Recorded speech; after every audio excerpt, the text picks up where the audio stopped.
Hello friends, welcome to Ravi Aditi classes. दोस्तों, आज के इस वीडियो में हम देखेंगे साइंस की टॉप 150 क्वेश्चंस जो आपके आने वाले सभी एग्जाम के लिए बहुत ही महत्वपूर्ण होंगे।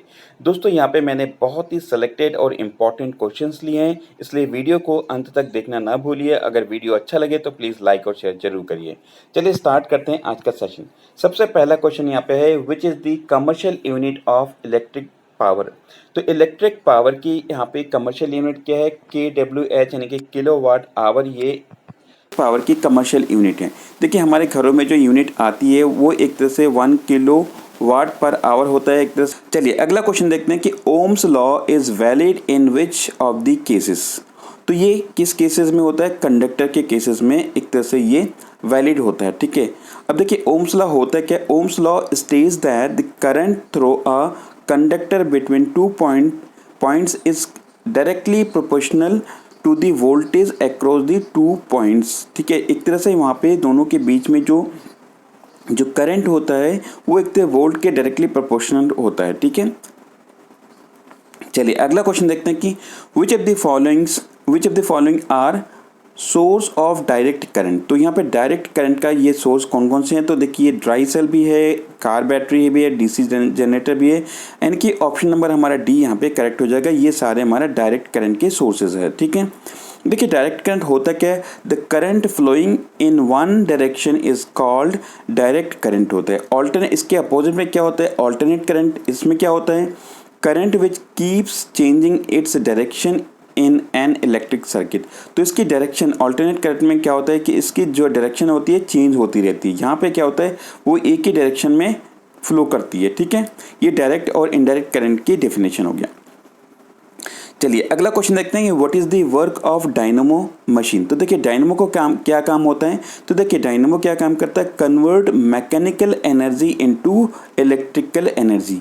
ये डायनेमो का काम होता है। ठीक है, अगर हम बात करें डायनेमो की जो है इन्वेंशन कब किसने किया था, माइकल फैराडे ने 1831 में डायनेमो को इन्वेंशन किया था। और इसके अपोजिट में क्या होता है, मोटर। देखिए मोटर क्या काम करता है कि मोटर इलेक्ट्रिक एनर्जी को कन्वर्ट करता है इनटू मैकेनिकल एनर्जी। ठीक है, ये चीज़ कन्वर्ट करता है। ठीक है, ये चीज़ मोटर के बारे में ध्यान रखेंगे। चलिए अगला क्वेश्चन देखते हैं कि which element is the most electropositive. कौन सा एलिमेंट मोस्ट इलेक्ट्रोपॉजिटिव है, तो वो है सीजियम। देखिए यहाँ पे मोस्ट इलेक्ट्रोपॉजिटिव की बात करें, अगर नेगेटिव की बात की तो फ्लोरीन सबसे मोस्ट नेगेटिव इलेक्ट्रोनेगेटिव है। ठीक है, फ्लोरीन। चलिए नेक्स्ट क्वेश्चन देखते हैं कि which instrument use to measure viscosity of liquid. तो विस्कोसिटी को मेज़र करने के लिए विस्कोमीटर का यूज़ किया था, फिगर में आप देख रहे होंगे। ठीक है, विस्कोसिटी को हम मेज़र करते हैं विस्कोमीटर से। नेक्स्ट क्वेश्चन देखते हैं, the rate of flow of an electric charge is known as. ठीक है, तो यहाँ पे इसको क्या कहते हैं कि जो rate of flow of electric charge, तो इसको कहते हैं इलेक्ट्रिक करंट। ठीक है, ऑप्शन सी यहाँ पे करेक्ट हो जाएगा। और इसकी अगर सेकेंड डेफिनेशन की बात करें तो a stream of charged particles such as electrons or ions moving through an electrical conductor or space that is called the electric current। इसकी SI यूनिट में मात्रक क्या होता है, यूनिट क्या होती है, वो है एम्पियर। ठीक है, ध्यान रखेंगे जिसको हम A से डिनोट करते हैं। SI यूनिट में करंट की जो यूनिट है वो क्या है, एम्पियर है। देखिए SI यूनिट जिसको हम कहते हैं तो इसका फुल फॉर्म क्या होता है, इंटरनेशनल सिस्टम ऑफ यूनिट, जिसको हम सिंपली SI से डिनोट करते हैं। अगला क्वेश्चन यहाँ पे देखते हैं कि what constitutes current in a metal wire. तो देखिए मेटल वायर में जो हमारा करंट होता है वो किसके थ्रू होता है, वो इलेक्ट्रॉन्स के थ्रू होता है। ऑप्शन नंबर ए यहाँ पे करेक्ट हो जाएगा। चलिए अगला क्वेश्चन देखते हैं, electric current is measured by which of the following. तो देखिए इलेक्ट्रिक करंट किसके थ्रू मेजर किया जाता है, एमीटर के द्वारा किया जाता है। आप फिगर में देख होंगे। ठीक है, इसके द्वारा हम इलेक्ट्रिक करंट को मेजर करते हैं। अगला क्वेश्चन यहाँ पे देखते हैं कि what is the SI unit of electrical conductance. ठीक है, इलेक्ट्रिकल कंडक्टेंस की जो यूनिट होती है वो होती है सीमेंस। ठीक है, ऑप्शन नंबर सी यहाँ पे करेक्ट हो जाएगा। नेक्स्ट क्वेश्चन देखते हैं, electric motor converts which energy into mechanical energy. तो यहाँ पे देखिए इलेक्ट्रिक मोटर क्या होता है, वो इलेक्ट्रिकल जो एनर्जी होती है उसको एक तरह से ये मैकेनिकल एनर्जी में कन्वर्ट करती है इलेक्ट्रिक मोटर। नेक्स्ट क्वेश्चन देखते हैं कि which cell convert electrical energy to chemical energy. तो यहाँ पे कौन सा सेल जो इलेक्ट्रिक एनर्जी को जो केमिकल एनर्जी में कन्वर्ट करता है वो है इलेक्ट्रोलाइट। तो इलेक्ट्रोलाइटिक जो हमारे सेल होती है वो एक तरह से इलेक्ट्रिकल एनर्जी को केमिकल एनर्जी में कन्वर्ट करती है। नेक्स्ट क्वेश्चन देखते हैं कि who invented the electric tram. Electric tram ये इस प्रकार का होता है, ठीक है, और इसको डिस्कवर किया था, इन्वेंट किया था फियोडोर पिरोटस्की, ठीक है। तो ये इसका इन्वेंशन किया था फियोडोर पिरोटस्की। नेक्स्ट क्वेश्चन यहाँ पे देखते हैं कि what is the dielectric constant of a metal. तो देखिए dielectric constant of metal कितना होता है, तो ये इन्फिनाइट होता है, ठीक है। अगर इसकी हम देखिए फॉर्मूला की बात करें, इसको के से डिनोट करते हैं और इसका फॉर्मूला होता है E/E0। यहाँ पे के जो होता है डाई इलेक्ट्रिक कांस्टेंट होता है और E क्या होता है, ये परमिएटिविटी ऑफ द सब्सटेंस होता है और E0 यहाँ पे परमिटिविटी ऑफ वैक्यूम होता है, ठीक है। अगला क्वेश्चन देखते हैं कि what is the SI unit of electric fuse. Electric fuse की यहाँ पे एसआई यूनिट क्या है, वो है वेबर, ठीक है, ध्यान रखेंगे, इंपॉर्टेंट है। नेक्स्ट क्वेश्चन यहाँ पे देखते हैं कि what is the filament of an electric bulb made of. तो देखिए फिलामेंट किस चीज़ का बना होता है, वो टंगस्टन का होता है, जिसको TN से डिनोट करते हैं। कई बार एग्जाम में पूछा गया है ये क्वेश्चन, ठीक है। अगला क्वेश्चन देखते हैं कि what should be the characteristics of fuse wire. देखिए फ्यूज जो बना होता है किस वायर का होना चाहिए, उसकी क्या कैरेक्टरिस्टिक्स होने चाहिए, तो high resistance and low melting point होना चाहिए। लो मेल्टिंग पॉइंट इसलिए होना चाहिए ताकि जब भी जो इलेक्ट्रिसिटी बहुत ज़्यादा आए तो तुरंत जो है मेल्ट हो सके और हमारे घरों की जो अप्लायंस है वो सेव हो सकें। अगला क्वेश्चन देखते हैं कि which is the enemy element of copper. Copper का जो एनिमी एलिमेंट है वो है सल्फर, ठीक है। देखिए सल्फर को जो है ये क्या है, एक तरह का एक सब क्लास है 6A का पीरियोडिक टेबल में, ठीक है।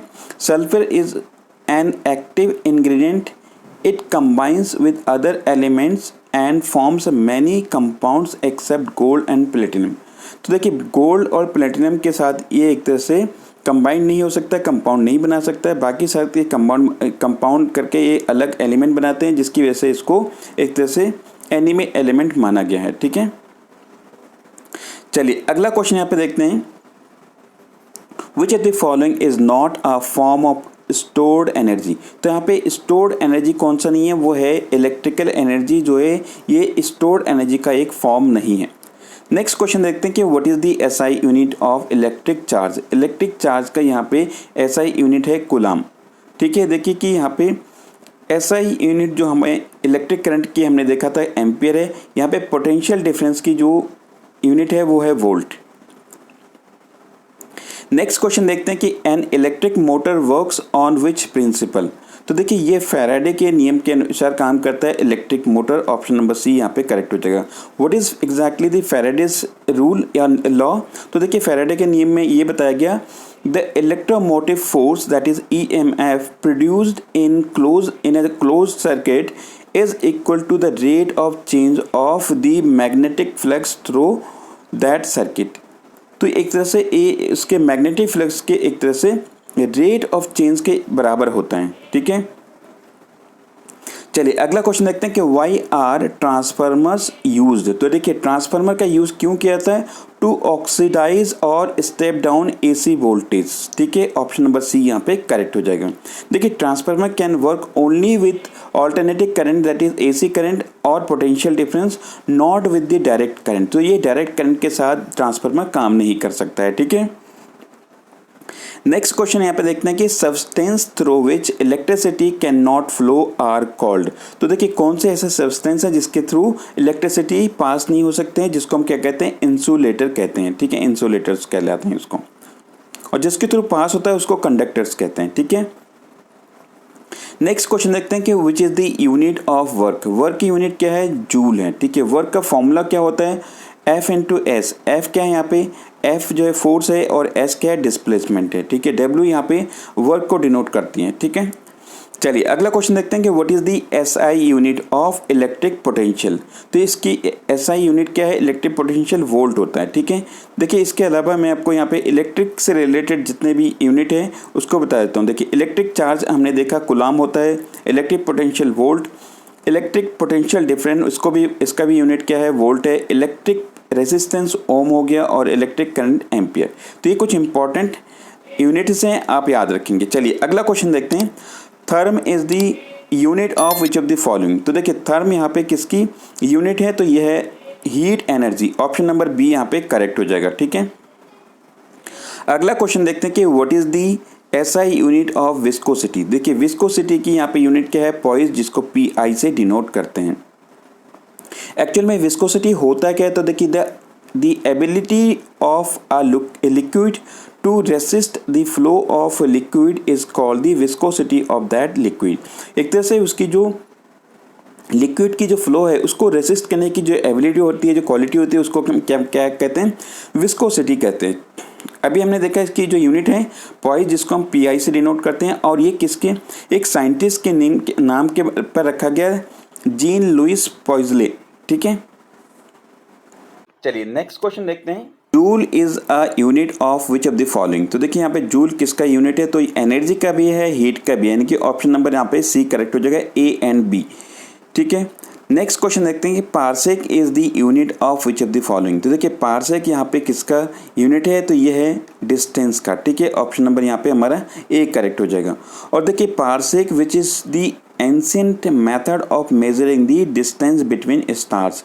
तो यहाँ पे स्टार्स के बीच में जो डिस्टेंस मेजर किया था पार्सेक में किया जाता था पहले। अगला क्वेश्चन देखते हैं कि which of the following is not correctly matched. तो यहाँ पे कौन सा करेक्टली मैच नहीं है, तो ये है सेल्सियस यूनिट ऑफ हीट। तो यहाँ पे सेल्सियस जो है यूनिट ऑफ हीट नहीं है। तो देखिए यहाँ पे एक इंपॉर्टेंट चीज़ बताता हूँ, सेल्सियस ये टेम्परेचर की यूनिट है, ध्यान रखेंगे। देखिए यहाँ पे हीट और टेम्परेचर में क्या डिफरेंस होता है इसको मैं आपको बताता हूँ। Heat is the total energy of the motion of molecules of substance. तो यहाँ पे टोटल एनर्जी होता है, क्या होता है, हीट होता है। टेम्परेचर क्या होता है, temperature refers to the measure of the average energy of the motion of molecules in a substance. तो यहाँ पे एवरेज एनर्जी की बात होती है, दैट इज कॉल्ड टेम्परेचर। यहाँ पे टोटल एनर्जी जो होती है उसको हम हीट कहते हैं, ठीक है। एक फॉर्मूला होता है इंपॉर्टेंट, कई बार एग्जाम में पूछा जाता है कि डिग्री सेल्सियस और फ़ारेनहाइट को चेंज करने के लिए, तो ये फॉर्मूला होता है 32 डिग्री फ़ारेनहाइट माइनस 32 और इंटू 5/9, ये इक्वल टू हमारा आता है डिग्री सेल्सियस। तो ये फ़ारेनहाइट से डिग्री सेल्सियस या डिग्री सेल्सियस से फ़ारेनहाइट में कन्वर्ट कर सकते हैं। अगला क्वेश्चन देखते हैं कि lumen is the unit of which of the following. तो देखिए ल्यूमेन ये किसकी यूनिट है, ल्यूमिनस फ्लक्स की यहाँ पे यूनिट है ल्यूमेन। तो देखिए ल्यूमिनस फ्लक्स होता क्या, तो देखिए luminous flux is the measure of brightness of a light source in terms of energy being emitted. तो एक तरह से ये ब्राइटनेस को मेजर करता है ल्यूमिनस फ्लक्स, ठीक है। अगला क्वेश्चन देखते हैं कि what is the unit of radio activity. तो देखिए रेडियो एक्टिविटी इसकी जो यूनिट है वो है क्यूरी, ठीक है। और एक इम्पॉर्टेंट यहाँ पे है कि एसआई यूनिट में जो रेडियो एक्टिविटी है उसकी एसआई यूनिट क्या है, वो है बैक्यूरेल, जिसको बी क्यू से डिनोट करते हैं, ठीक है। नेक्स्ट क्वेश्चन यहाँ पे देखते हैं कि candela is a unit of which of the following. तो देखिए यहाँ पे ल्यूमिनस इंटेंसिटी की, तो कैंडिला देखेंगे कि ये ल्यूमिनस इंटेंसिटी की यहाँ पे यूनिट है कैंडिला, ठीक है। अगला क्वेश्चन देखते हैं कि MKS system of unit is known as. तो MKS इसका फुल फॉर्म क्या होता है, मीटर किलोग्राम सेकंड। तो इसको MK सिस्टम या हम इसको कहते हैं मीटर किलोग्राम सेकंड सिस्टम, ठीक है। नेक्स्ट क्वेश्चन देखते हैं what is the SI unit of power of lens. देखिए पावर ऑफ लेंस को हम, इसकी यूनिट क्या है, डायप्टर है, जिसको हम डी से डिनोट करते हैं। इसका फॉर्मूला क्या है, D equal to 1/f। F यहाँ पे क्या है, जो फोकल लेंथ इन मीटर, ये होता है इसकी, एफ को डिनोट करता है। डी जो है पावर ऑफ डायप्टर, ये डिनोट करता है। नेक्स्ट क्वेश्चन देखते हैं कि what is the SI unit of density. तो देखिए यहाँ पे डेंसिटी की यहाँ पे बात कर रही है, ठीक है। तो ये है किलोग्राम पर क्यूबिक मीटर, यहाँ पे ये डेंसिटी की हमारा यूनिट होता है। अगला क्वेश्चन देखते हैं कि what is the SI unit of acceleration. Acceleration जिसको हम ए से डिनोट करते हैं, इसका यूनिट क्या है, मीटर पर सेकंड स्क्वायर। और एक्सेलरेशन होता क्या है, देखिए acceleration is a rate of change of velocity with time. तो इसको हम क्या कहते हैं, एक्सेलरेशन कहते हैं, इसको हम ए से डिनोट करते हैं, ठीक है। नेक्स्ट क्वेश्चन देखते हैं कि what is the SI unit of torque. Torque जो है इसकी एसआई यूनिट क्या है, तो ये newton metre, option number B यहाँ पे करेक्ट हो जाएगा। देखिए, it represent the capability of a force to produce change in the rotational motion of the body, जिसको हम टॉर्क कहते हैं, ठीक है। अगला क्वेश्चन देखते हैं कि what is the SI unit of magnetic induction. तो देखिए, मैग्नेटिक इंडक्शन का यहाँ पे यूनिट क्या है, वो है टेस्ला, ठीक है। नेक्स्ट क्वेश्चन देखते हैं कि what is the SI unit of amount of substance. देखिए, अमाउंट ऑफ सब्सटेंस जिसको हम मोल के रूप में इसको मेजर करते हैं, इसकी एसआई यूनिट क्या है, मोल है, amount of substance. Next question देखते हैं कि which is the metric unit to measure the engine capacity. तो देखिए, इंजन की कैपेसिटी हम सीसी में मेजर करते हैं। जब आप कोई बाइक करते हैं तो पूछते हैं कितनी सीसी की बाइक है, ठीक है। देखिए, सीसी होता क्या है, the cubic capacity is the volume of chamber of the bikes engine, ठीक है। इनकी क्यूबिक कैपेसिटी होता है बेसिकली इंजन की। अगला क्वेश्चन देखते हैं कि what is the SI unit of depth of sea. तो देखिए, डेप्थ ऑफ सी जिसको हम क्या कहते हैं, फैदम में मेजर करते हैं। एक फैदम इक्वल टू 6 फीट के बराबर होता है। अगला क्वेश्चन देखते हैं कि which instrument use to measure atmospheric pressure. तो देखिए, एटमॉस्फेरिक प्रेशर को हम मेजर करते हैं बैरोमीटर में, ऑप्शन नंबर ए हमारा करेक्ट हो जाएगा। अगला क्वेश्चन देखते हैं कि which instrument use to measure distance object. कोई भी दूर की चीजों को हम किससे मेजर करते हैं, ये हो गया हमारा बाइनोकुलर, ठीक है। अगला क्वेश्चन यहाँ पे देखते हैं कि which instrument is use to measure very high temperature. बहुत ज़्यादा टेम्परेचर को हम मेजर करने के लिए पायरोमीटर का प्रयोग करते हैं। और पायरोमीटर एक रिमोट सेंसिंग इंस्ट्रूमेंट है, ध्यान रखेंगे। Pyrometer is a type of remote sensing thermometer use to measure the temperature of the distance object. तो दोस्तों, हमने देखा ए पायरोमीटर क्या है। तो pyrometer is a type of remote sensing thermometer use to measure the temperature of distant objects. तो यानी कि कोई भी रिमोट तरीके से किसी भी चीज़ का अगर हम टेम्परेचर नापते हैं तो उसके लिए पायरोमीटर का यूज़ करते हैं। दोस्तों, आपको पता होगा कि अभी कोविड के चलते एक जो थर्मामीटर यूज़ किया जाता है वो भी दूर से टेम्परेचर मेज़र किया जाता है, लेकिन क्या आप उसका नाम बता सकते हैं कमेंट बॉक्स में। चलिए, अगला क्वेश्चन हम देखते हैं, which instrument is use to measure the electric current of low magnitude. ठीक है, तो देखिए, लो मैग्नीट्यूड को जो मेजर करते हैं वो करते हैं गैल्वेनोमीटर के द्वारा, ऑप्शन नंबर ए यहाँ पे करेक्ट हो जाएगा, ठीक है। चलिए, नेक्स्ट क्वेश्चन देखते हैं कि which instrument is use to measure the emission of radiant energy. तो देखिए, एमिशन ऑफ रेडिएंट एनर्जी को हम मेजर करते हैं किसके द्वारा, तो रेडियोमीटर के द्वारा, ऑप्शन नंबर बी यहाँ पे करेक्ट हो जाएगा, ठीक है। अगला क्वेश्चन देखते हैं कि which instrument is use to measure the intensity of sound. देखिए, साउंड की इंटेंसिटी को हम मेजर करते हैं ऑडियोमीटर के द्वारा, फिगर में आप देख रहे होंगे। इसके थ्रू हम जो साउंड की इंटेंसिटी को मेजर करते हैं, ठीक है। चलिए, अगला क्वेश्चन देखते हैं कि which instrument is use to measure the speed of wind. देखिए, स्पीड ऑफ विंड ये हमारा एनीमोमीटर के द्वारा इसको मेजर करते हैं, ठीक है।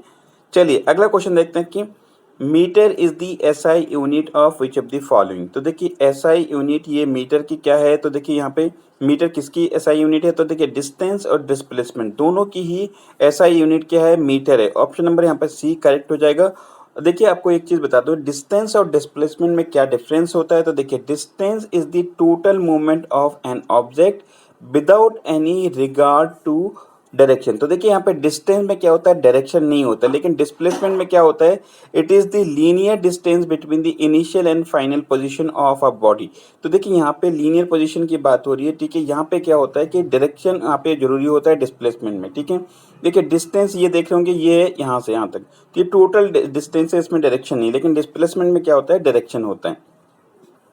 चलिए, अगला क्वेश्चन यहाँ पे देखते हैं कि बार is a unit of which of the following. तो देखिए, बार किसका यूनिट है, तो ये एटमॉस्फेरिक प्रेशर है, ठीक है। इसकी यूनिट है, एटमॉस्फेरिक प्रेशर की यूनिट क्या है, बार है।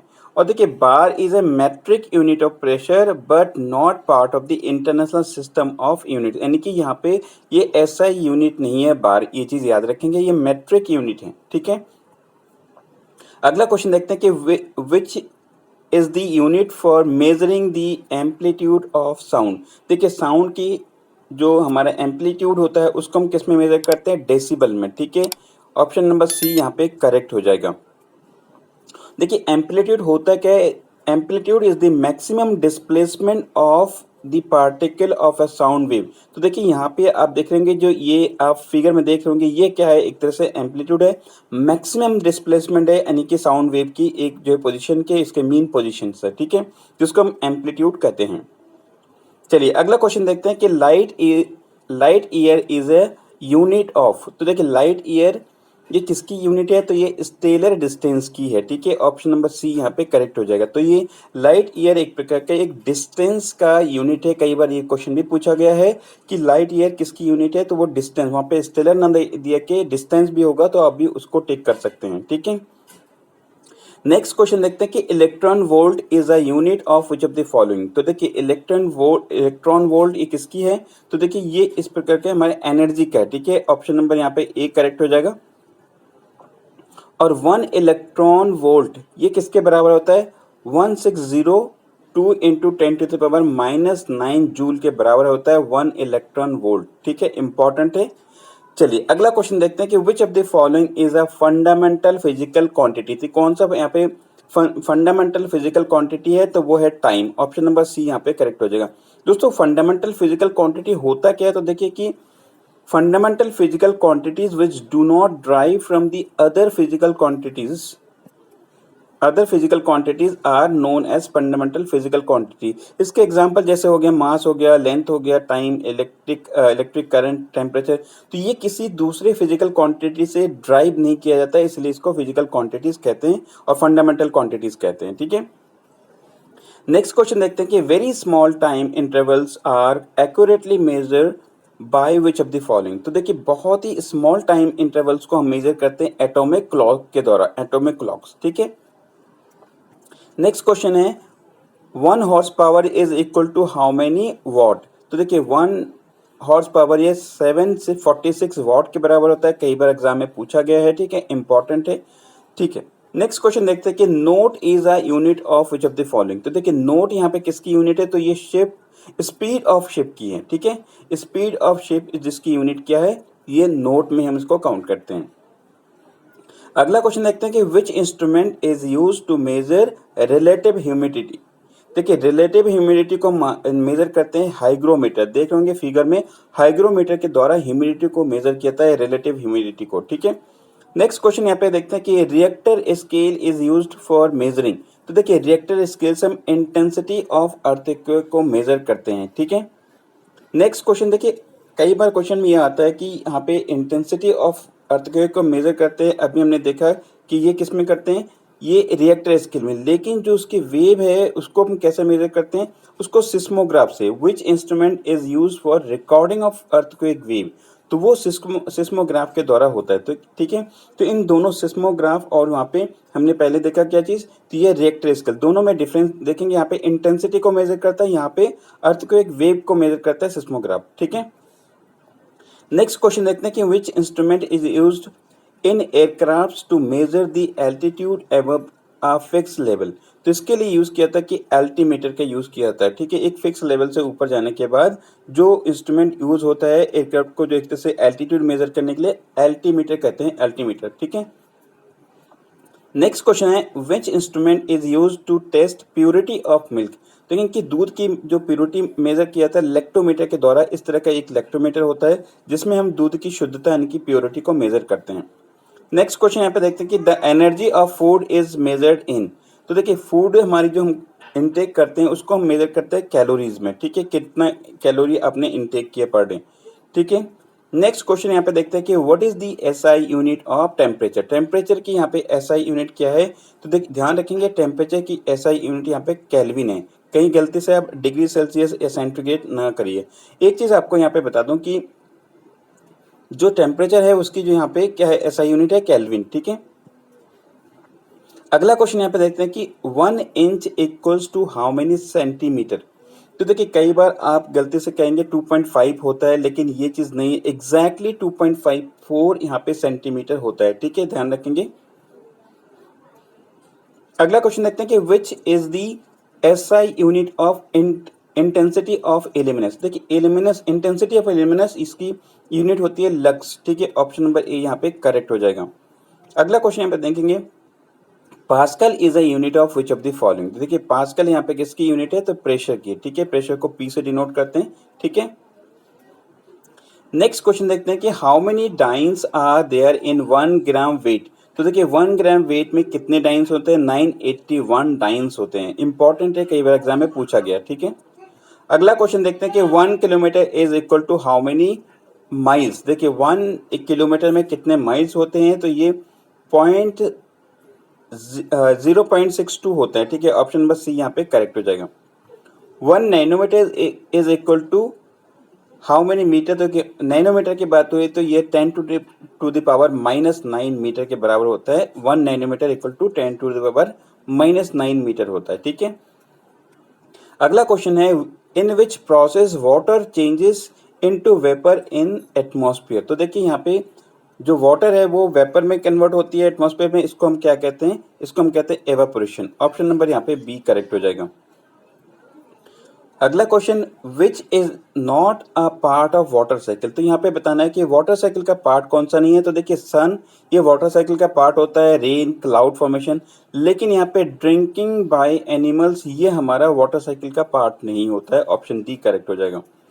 Which is a result of condensation of water vapour. तो यहाँ पे कंडेंसेशन जब होता है वाटर वेपर का तब क्या होता है, तो देखिए टीनी वाटर ड्रॉपलेट्स होता है, और ये जब इकट्ठा हो जाता है तब क्या होता है, रेनफॉल होने लगता है। ठीक है, कंडेंसेशन मतलब क्या होता है कि देखिए कि जो वाटर वेपर है वो एक तरह से कंडेंस होके इनकी वो इसकी डेंसिटी ज़्यादा होती है, और एक तरह से वो छोटे छोटे वाटर ड्रॉपलेट बनाता है, फिर रेनफॉल होने लगता है।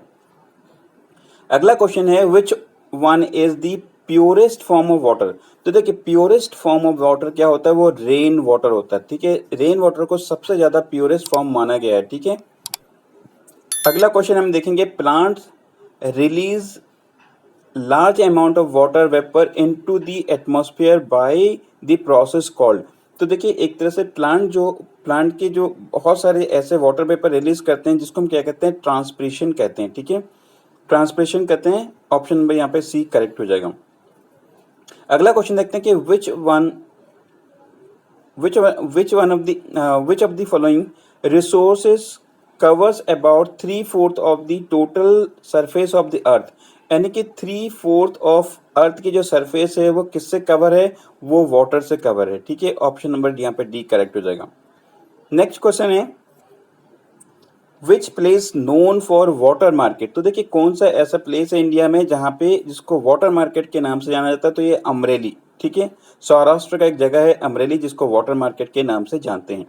नेक्स्ट क्वेश्चन देखेंगे large part of the earth is covered by which of the following. तो देखिए जो हमारे लार्ज पार्ट है पूरे जो अर्थ का, वो हमने देखा 3/4 क्या है, वो हमारा वाटर है। इसमें देखिए कि ओशन और सी ये दोनों इंपॉर्टेंट है, ये दोनों जो है सबसे ज़्यादा मात्रा में पाए जाते हैं। तो ऑप्शन नंबर हमारा डी करेक्ट हो जाएगा। ठीक है, नेक्स्ट क्वेश्चन देखेंगे precipitation in frozen form is called. तो देखिए precipitation in the frozen form इसको क्या कहते हैं, हेल या स्नो कहते हैं। ठीक है, जब वो एक तरह से प्रिसिपिटेशन इनकी जो बारिश होना धीरे धीरे, अगर वो एक तरह से बहुत फ्रोजन फॉर्म में होता है जैसा कि पहाड़ों में देखेंगे तो उसको हेल या स्नोफॉल कहते हैं। ठीक है, नेक्स्ट क्वेश्चन है most of the water that human beings use come from which of the following. तो जो हम लोग यूज करते हैं जो वाटर वो मोस्टली कहाँ से आते हैं, वो रिवर के द्वारा आता है। ठीक है, क्योंकि जो सी होता है बाकी जो पानी होते हैं वो क्या होता है, सलाइन वाटर होता है, वो खारा पानी होता है, इसलिए उसको हम यूज नहीं करते हैं। नेक्स्ट क्वेश्चन है about 70% of our body consist of which of the following.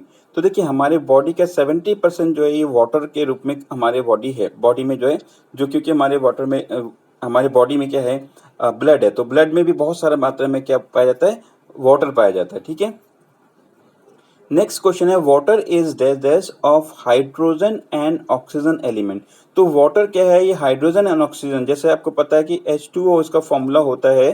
तो देखिए H2O ये क्या है, एक तरह का एक कंपाउंड है। ठीक है, तो यहाँ पे हाइड्रोजन और ऑक्सीजन का कंपाउंड मिलकर क्या कहलाता है, वाटर कहलाता है। ठीक है, नेक्स्ट क्वेश्चन देखेंगे, cyclic flow of water in different state is called. तो देखिए डिफरेंट स्टेट इसको क्या कहते हैं, वाटर साइकिल कहते हैं, ठीक है। ऑप्शन नंबर ए करेक्ट हो जाएगा। नेक्स्ट क्वेश्चन देखेंगे, wet clothes dry up in sun due to. तो यहाँ पे जो हमारे कपड़े सूख जाते हैं धूप में, वो किसके कारण होता है, एवेपोरेशन के द्वारा होता है, यानी कि गर्मी से वो एक तरह से भाप बन के उड़ने लगता है पानी, इससे हमारे कपड़े सूखते हैं। अगला क्वेश्चन है, the voice box is also called as. तो देखिए हमारे गले की जो वॉइस बॉक्स होती है उसको लैरिंक्स कहते हैं, ठीक है। ऑप्शन नंबर ए हमारा करेक्ट हो जाएगा, ठीक है। इस प्रकार का एक वोकल कोड भी हम इसको कहते हैं, और ये क्या करता है, वाइब्रेट करता है, वाइब्रेट व्हेन वी स्पीक। तो एक तरह से ये देख होंगे, ये हमारा वोकल कोड या हम लैरिंक्स कहते हैं, जो हम जब हम बात करते हैं तो वो एक तरह से वाइब्रेट होता है, ठीक है। नेक्स्ट क्वेश्चन है, which of the following is a kind of sound. तो देखिए साउंड क्या है, एक प्रकार की एनर्जी है। ऑप्शन नंबर ए यहाँ पे करेक्ट हो जाएगा, ठीक है। What is the hearing range of human ear. तो हमारे कानों की जो सुनने की जो रेंज है वो कितनी है, 20 हर्ट्ज टू 20,000 हर्ट्ज, ठीक है। ऑप्शन नंबर ए यहाँ पे करेक्ट हो जाएगा, ठीक है। अगला क्वेश्चन है, pitch of sound is determined by it's. तो देखिए पिच ऑफ द साउंड वो कैसे डिटरमाइन किया जाता है, उसकी फ्रीक्वेंसी के द्वारा उसको डिटरमाइन किया जाता है, ठीक है। पिच कितनी हाई है या लो है, ठीक है। एक चीज और यहाँ पे देखेंगे, what is the frequency of subsonic sound. Subsonic sound जिसको हम सुन सकते हैं तो वो क्या होता है, ये एक तरह से मोर देन 20 हर्ट्ज होता है। ऑप्शन नंबर, क्योंकि हमने देखा कि जो हम सुन सकते हैं 20 हर्ट्ज से लेकर 20,000 हर्ट्ज तक हम इसको सुन सकते हैं। अगला क्वेश्चन है, sound can not travel through which medium. तो साउंड कौन से मीडियम से ट्रेवल नहीं कर सकता, वैक्यूम। उसको एक कोई ना कोई एक मीडियम की जरूरत होती है, चाहे वो कोई सा भी मीडियम, लेकिन वो वैक्यूम नहीं होना चाहिए, इसमें साउंड ट्रेवल नहीं कर सकता है। अगला क्वेश्चन है, cochlea is a part of which organ. तो एक जैसे कॉकेलिया जो पार्ट है हमारे हियरिंग ऑर्गन है, जो सुनने की जो ऑर्गन है कान की, ये देख लेंगे इसके फिगर में, ये है कॉकेलिया, ठीक है। नेक्स्ट क्वेश्चन देखते हैं कि the sound in the Audible range is called. तो इसको क्या कहते हैं, सोनिक साउंड कहते हैं। जो जो भी साउंड की रेंज है जिसको हम सुन सकते हैं उसको क्या कहते हैं, सोनिक साउंड कहते हैं, ठीक है। अगला क्वेश्चन है, the number of vibration made by a vibrating body in 1 second. इसको क्या कहते हैं, तो 1 सेकेंड में जितनी वाइब्रेटिंग बॉडी जितनी बार वो वाइब्रेट करती है उसको क्या कहते हैं, फ्रीक्वेंसी कहते हैं। ऑप्शन नंबर ये करेक्ट हो जाएगा, ठीक है। नेक्स्ट क्वेश्चन यहाँ पे इंपॉर्टेंट है, देखेंगे कि the loudness of sound is determined by which of the following. तो देखिए लाउडनेस की बात हो रही है, पहले हमने बात की थी फ्रीक्वेंसी थी, ठीक है, वहाँ पे पिच की बात हो रही थी, ठीक है। यहाँ पे क्या है, एम्पलीट्यूड इसका राइट आंसर हो जाएगा, यानी कि जो लाउडनेस होती है साउंड की वो इसकी एम्पलीट्यूड के द्वारा पता लगाया जा सकता है, ठीक है। नेक्स्ट क्वेश्चन देखेंगे, vibration is also known as. तो वाइब्रेशन को हम और क्या कह सकते हैं, उसको ऑसिलेटरी मोशन भी कहते हैं। ऑप्शन नंबर ए करेक्ट हो जाएगा, ठीक है। कई बार लोग गलती से इसको वाइब्रेटरी मोशन करेंगे लेकिन वो गलत हो जाएगा, ठीक है, ऑसिलेटरी मोशन हो जाएगा, ठीक है। नेक्स्ट क्वेश्चन देखते हैं, the sound becomes physically painful above dash decibel. तो देखिए डेसिबल को डीबी से डिनोट करते हैं, और ये 80 से अगर ज़्यादा होगा तो क्या होगा, ये हमारे कानों के लिए पेनफुल होगा। अगला क्वेश्चन देखते हैं, an ultrasound equipment works at frequency. तो अल्ट्रासाउंड जो होते हैं क्या होता है, बहुत ज़्यादा फ्रीक्वेंसी पे काम करते हैं, तो ये हायर देन 20,000 हर्ट्ज, ये इसका राइट आंसर हो जाएगा, ठीक है। नेक्स्ट क्वेश्चन देखेंगे, voice of man is heavy compare to women because of. देखिए मेल वोकल कॉर्ड जो होता है वो लॉन्गर होता है देन वुमेन, इसकी वजह से आपने देखा होगा गले की जो हड्डी होती है वो हल्का सा मैन के ऊपर उठा होता है, क्योंकि वो ज़्यादा बड़ा होता है, ठीक है। इसलिए जो फीमेल की वॉइस होता है वो सुरीली होती है, थोड़ा पतली होती है, और मैन की भारी होती है। नेक्स्ट क्वेश्चन देखेंगे, ear drum is a part of which organ. देखिए ईयर ड्रम, ईयर से ही पता लग रहा होगा, ये हमारे हियरिंग ऑर्गन है, इनके कान के एक पार्ट है, ये देख लेंगे ईयर ड्रम, ठीक है। देखिए यहाँ पे क्या होता है, when we hear a sound our eardrum vibrates. तो देखते से हमारे ईयर ड्रम वाइब्रेट करते हैं जिससे हम कोई आवाज सुन पाते हैं, ठीक है। चलिए अगला क्वेश्चन देखते हैं, sound propagates maximum in which medium. तो देखिए साउंड कौन सा मीडियम में सबसे ज्यादा प्रोपोगेट्स करता है, वो सॉलिड मीडियम में करता है। ऑप्शन नंबर ए करेक्ट हो जाएगा। नेक्स्ट क्वेश्चन देखते हैं, the loudness of sound is measured in units of डेस। तो देखिए इसको हम केस में यूनिट मेजर करते हैं तो वो है डेसिबल, ठीक है, जिसको डीबी से डिनोट करते हैं। अगला क्वेश्चन है what type of waves sound waves. तो देखिए साउंड वेव कौन से तरह का ये वेव है, तो ये है लॉन्गिट्यूडनल वेव्स होता है, ठीक है। दो प्रकार के हमारे इसमें होते हैं, लॉन्गिट्यूडनल एंड ट्रांसवर्स, दो प्रकार के होते हैं। तो यहाँ पे हमारा साउंड वेव कैसा है, लॉन्गिट्यूडनल वेव्स हो गया, ठीक है।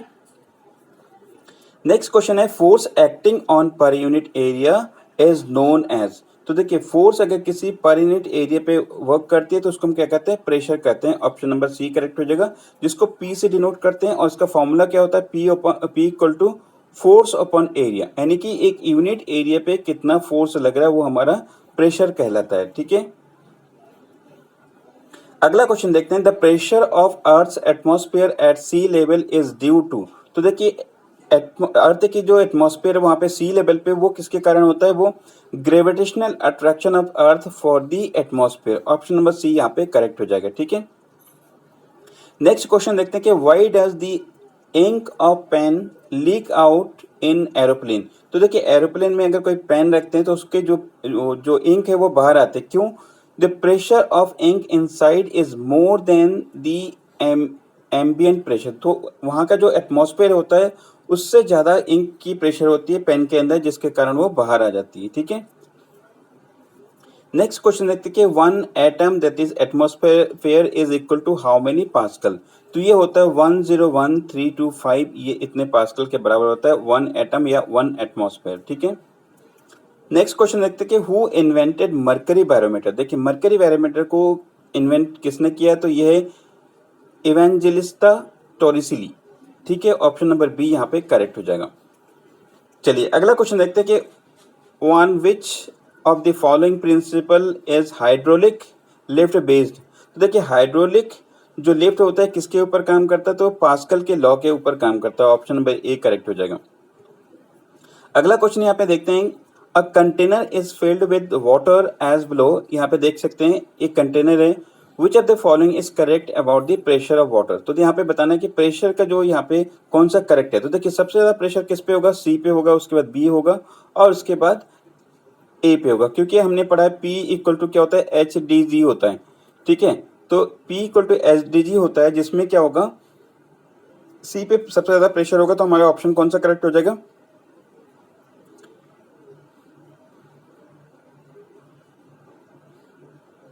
तो यहाँ पे राइट आंसर हो जाएगा ऑप्शन नंबर सी। देखिए यहाँ पे सी पे सबसे ज्यादा प्रेशर है, उसके बाद बी पे, उसके बाद ए पे, ठीक है। ये ऑर्डर है, ठीक है।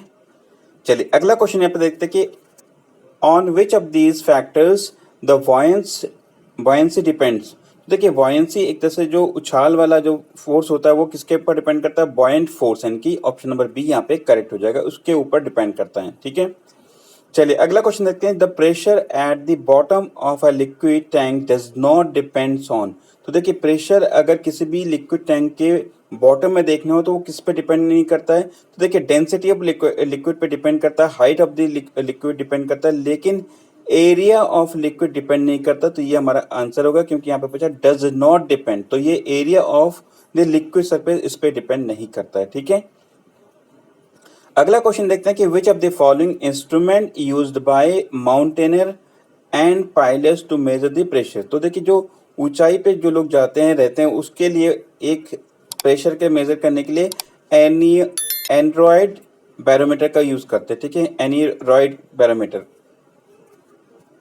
नेक्स्ट क्वेश्चन देखते हैं कि a gradual increase in the barometric height indicate which of the following. तो देखिए ग्रेजुअल इंक्रीज अगर होती है बैरोमेट्रिक हाइट में तो एक तरह से ये पता चलता है कमिंग ऑफ फेयर वेदर की आने की संभावना होती है। ऑप्शन नंबर सी यहाँ पे करेक्ट हो जाएगा।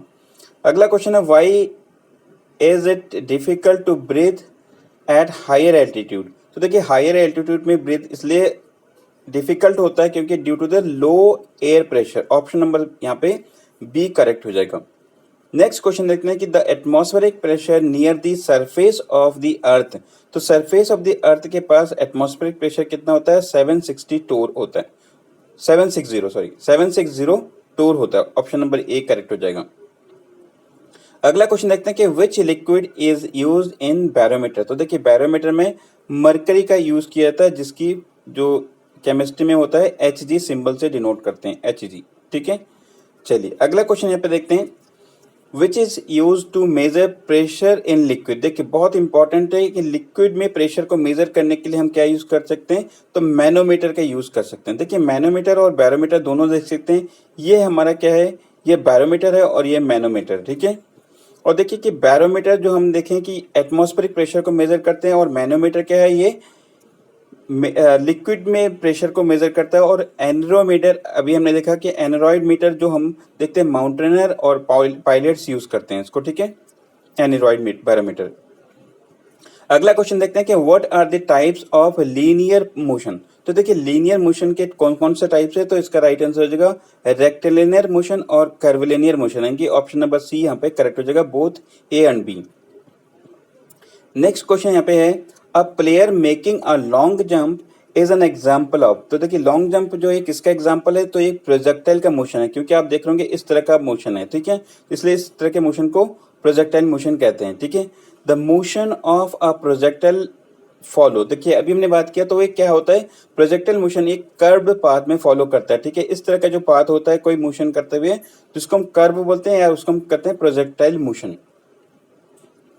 अगला क्वेश्चन देखते हैं कि car moving on straight road is an example of motion. तो देखिए ये क्या है, रेक्टिलिनियर मोशन है, कि सीधे रास्ते में चल रहा है अगर कोई चीज तो वो रेक्टिलिनियर मोशन का एक जो है एग्जाम्पल है। अगला क्वेश्चन यहाँ पे है a passenger in a moving bus is throw forward when the bus suddenly stop, this is explain by Newton's which law. तो देखिए न्यूटन के फर्स्ट लॉ में बताया गया कि अगर कोई व्यक्ति चलते हुए बस में अगर अचानक रुक जाती है तो वो आगे की ओर झुक जाता है, तो ये न्यूटन के फर्स्ट लॉ में बताया गया है, ठीक है। नेक्स्ट क्वेश्चन यहाँ पे देखेंगे in a uniform circular motion which of the following remains constant. तो देखिए यहाँ पे यूनिफॉर्म सर्कुलर मोशन में क्या होता है, स्पीड हमारा कांस्टेंट रहता है, बाकी चीजें यहाँ पे चेंज होती रहती है। अगला क्वेश्चन है यहाँ पे Newton's third law of motion applies to which of these forces, which of this forces. तो इसका राइट आंसर क्या हो जाएगा, ऑल ऑफ दीज, यानी कि इलेक्ट्रिक, मैग्नेटिक एंड ग्रेविटेशनल, इन तीनों चीजों में ये अप्लाइज होता है। अगला क्वेश्चन है हमारे पास which of the following is an example of non uniform acceleration motion. तो देखिए roller coaster is a non uniform acceleration motion, ठीक है, एक्सेलरेटेड मोशन रोलर कोस्टर, ठीक है। अगला क्वेश्चन है total energy of particle executing simple harmonic motion SHM depends upon. तो देखिए ये एम्पलीट्यूड एंड टाइम पीरियड के ऊपर डिपेंड करता है, simple harmonic motion, option number यहाँ पे ए करेक्ट हो जाएगा, ठीक है। अगला क्वेश्चन है potential energy in simple harmonic motion is maximum at. तो देखिए मैक्सिमम यहाँ पे सिंपल हार्मोनिक मोशन में पोटेंशियल एनर्जी सबसे एक्सट्रीम पोजीशन पे सबसे ज्यादा होती है, ऑप्शन नंबर बी यहाँ पे करेक्ट हो जाएगा, ठीक है। अगला क्वेश्चन है what is force, what is force. देखिए फोर्स क्या है, एक प्रकार का पुश है एक और या पुल है, ठीक है, जिसको हम फोर्स कहते हैं, ऑप्शन ए करेक्ट हो जाएगा। और देखिए यहाँ पे फोर्स को हम डिनोट करते हैं एफ से, जिसका फॉर्मूला होता है एम इंटू ए। एम क्या यहाँ पे मास है और ए क्या है एक्सेलरेशन है, ठीक है। तो पुश और pull of an object is considered as force, ठीक है, जिसको हम फोर्स कहते हैं, पुश या पुल को। अगला क्वेश्चन यहाँ पे SI unit of force is. तो ये क्या है, न्यूटन है। इसके अलावा फोर्स के और भी यहाँ पे यूनिट है, जैसे डाइन हो गया, पाउंडल हो गया, पाउंड फोर्स हो गया, कीप हो गया, किलो पाउंड हो गया। ये एक तरह से सारी हमारे फोर्स के यूनिट हैं। और ऐसा यूनिट क्या है, केजी मीटर पर सेकेंड स्क्वायर, ये फोर्स की ऐसा यूनिट है। चलिए अगला क्वेश्चन देखते हैं force acts on object many में चेंजेस। तो देखिए फोर्स एक्ट ऑन ऑब्जेक्ट में चेंज। तो देखिए यहाँ पे क्या क्या चीज चेंज कर सकता है, इसके डायरेक्शन को, शेप को, स्पीड को, यानी कि ऑप्शन नंबर डी यहाँ पे करेक्ट हो जाएगा।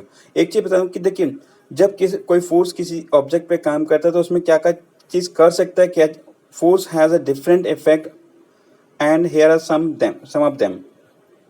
तो देखिए force can make a body that is rest to move, यानी कि रेस्ट पे है तो मूव कर सकता है उसको। It can stop a moving body और स्लो इट डाउन। तो देखिए यहाँ पे उसको बॉडी अगर मूव करे तो उसको स्लो कर सकता है। It can accelerated the speed of moving body.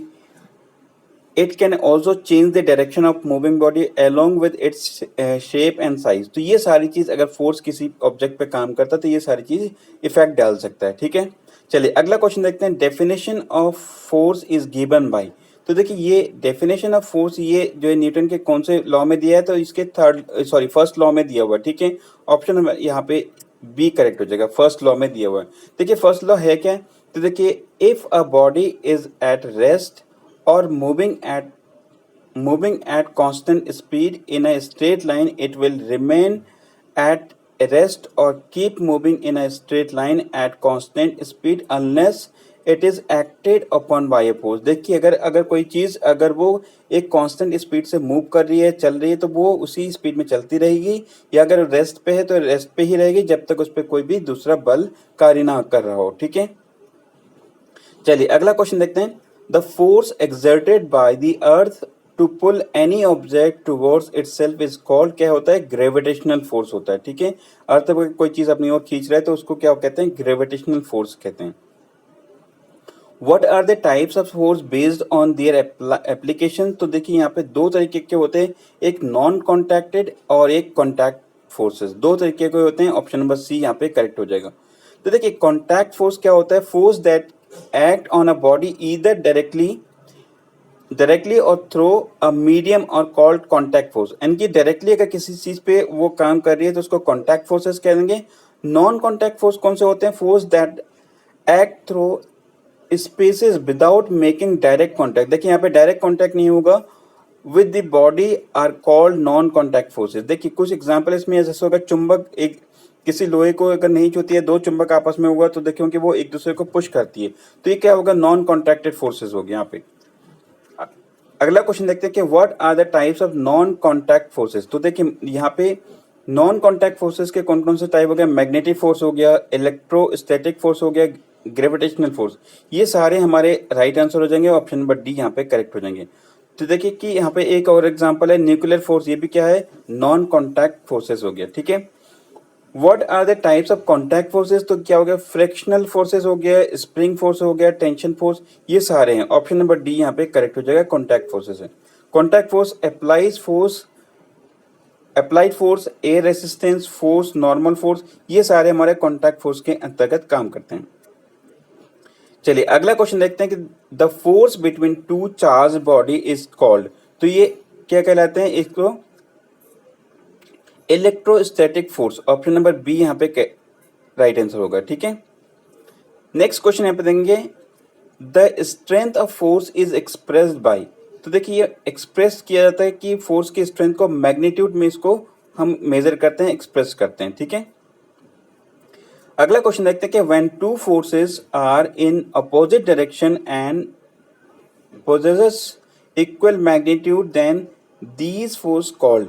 तो इसको क्या कहते हैं, बैलेंस फोर्स। यानी कि दोनों तरफ से अगर इक्वल फोर्स लगाया जाता है तो उसको क्या कहेंगे, बैलेंस फोर्स कहेंगे, ठीक है। ये कह रहा है यहाँ पे अपोजिट डायरेक्शन है लेकिन वहाँ पे मैग्नीट्यूड इक्वल है, ठीक है, इसको बैलेंस फोर्स कहते हैं। अनइक्वल या हम कहेंगे जहाँ पे अनबैलेंस फोर्स क्या होगा, the unbalance force can be defined when two forces acting on a body are unequal size. तो यहाँ पे अनइक्वल होगा तो उसको अनबैलेंस फोर्स कहेंगे, ठीक है। अगला क्वेश्चन देखते हैं, leaves fall down on the ground due to. तो देखिए लीव्स अगर गिर जाता है जमीन पे तो एक तरह से वो ग्रेविटेशनल फोर्स के कारण होता है। जैसे आपने देखा होगा न्यूटन ने एप्पल को देखिए ग्रेविटेशनल फोर्स की खोज की थी, ठीक है। नेक्स्ट क्वेश्चन देखेंगे, the force acting on an object is curvilinear motion directed towards the axis of rotation और centre of curvature is called. तो देखिए यहाँ पे इसको क्या कहते हैं, सेंट्रीपिटल फोर्स कहते हैं, ठीक है। ऑप्शन नंबर यहाँ पे बी करेक्ट हो जाएगा। इसके अलावा एक सेंट्रीफ्यूगल फोर्स होता है। देखिए सेंट्रीफ्यूगल फोर्स क्या होता है, it is a pseudo force in a circular motion which acts along the radius and the directed away from the centre of circle. तो देखिए जिसकी यहाँ पे जो डायरेक्शन होती है अवे फ्रॉम द सेंटर होता है वो हमारा सेंट्रीफ्यूगल फोर्स कहता है। जिसकी जो डायरेक्शन होती है सेंटर की ओर होती है दैट इज सेंट्रीपिटल फोर्स कहते हैं, ठीक है। अगला क्वेश्चन देखेंगे, the two object repel each other this repulsion could be due to. तो देखिए ये रिपल्शन किसकी वजह से हो सकता है, द ईदर अ मैग्नेटिक और एन इलेक्ट्रोस्टैटिक फोर्स होगा। ऑप्शन नंबर डी करेक्ट हो जाएगा। ठीक है, नेक्स्ट क्वेश्चन देखते हैं, विच of the following force is a contact force. तो यहाँ पे कॉन्टैक्ट फोर्स यहाँ पे कौन सा है, तो ये force of friction. Option number यहाँ पे सी करेक्ट हो जाएगा। ठीक है, नेक्स्ट क्वेश्चन देखते हैं कि अ bowling roll on ground slows down and finally stop, this is because of.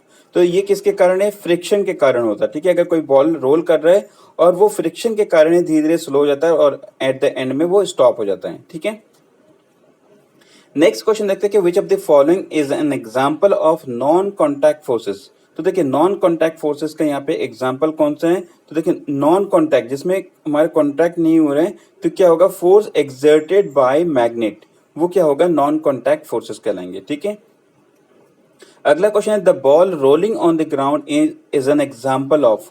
तो रोलिंग कर रहा है तो वो किसका एग्जांपल होगा, कॉन्टैक्ट फोर्सेस का एग्जांपल होगा। ऑप्शन नंबर सी यहाँ पे करेक्ट हो जाएगा। अगला क्वेश्चन देखेंगे, when two forces act in same direction then net force acting between two forces. तो देखिए सेम डायरेक्शन में होगा तो यहाँ पे क्या होगा, यहाँ पे सम ऑफ दी टू फैक्टर्स हो जाएगा। ऑप्शन नंबर हमारा ए करेक्ट हो जाएगा। ठीक है, इसके बराबर होगा। अगला क्वेश्चन है, washing machine is works on, is working होना चाहिए, on principle of which force. तो देखिए washing machine is working on the principle of which force, तो हमने बताया था इसका क्या होगा, सेंट्रीफ्यूगल फोर्स होगा। ऑप्शन नंबर यहाँ पे ए करेक्ट हो जाएगा। ठीक है, क्योंकि सेंट्रीफ्यूगल फोर्स में क्या होता है, direction away from the centre होता है, इसलिए जो मैल होते हैं वो जो है एक तरह से घूमते वक्त वो दूर चले जाते हैं। चलिए अगला क्वेश्चन यहाँ पे देखते हैं, विच of the following can not change by force. तो देखिए फोर्स के द्वारा कौन सी चीज चेंज नहीं की सकती है, वो है नेचर ऑफ सब्सटेंस। ठीक है, किसी भी सब्सटेंस के नेचर को हम चेंज नहीं कर सकते फोर्स के द्वारा। ठीक है, उसकी शेप साइज को बदल सकते हैं फोर्स के द्वारा, लेकिन उसके नेचर ऑफ द सब्सटेंस को नहीं चेंज किया सकता। ऑप्शन नंबर ए हमारा करेक्ट हो जाएगा। ठीक है, तो दोस्तों ये था आज का हमारा साइंस का टॉप 150 क्वेश्चंस। दोस्तों कैसा लगा ये वीडियो आप हमें कमेंट करके जरूर बताइए। दोस्तों वीडियो को बनाने में बहुत मेहनत लगती है, प्लीज लाइक करिए, आपका एक लाइक हमें बहुत ही मोटिवेट करता है। Thank you for watching this video, have a wonderful day ahead.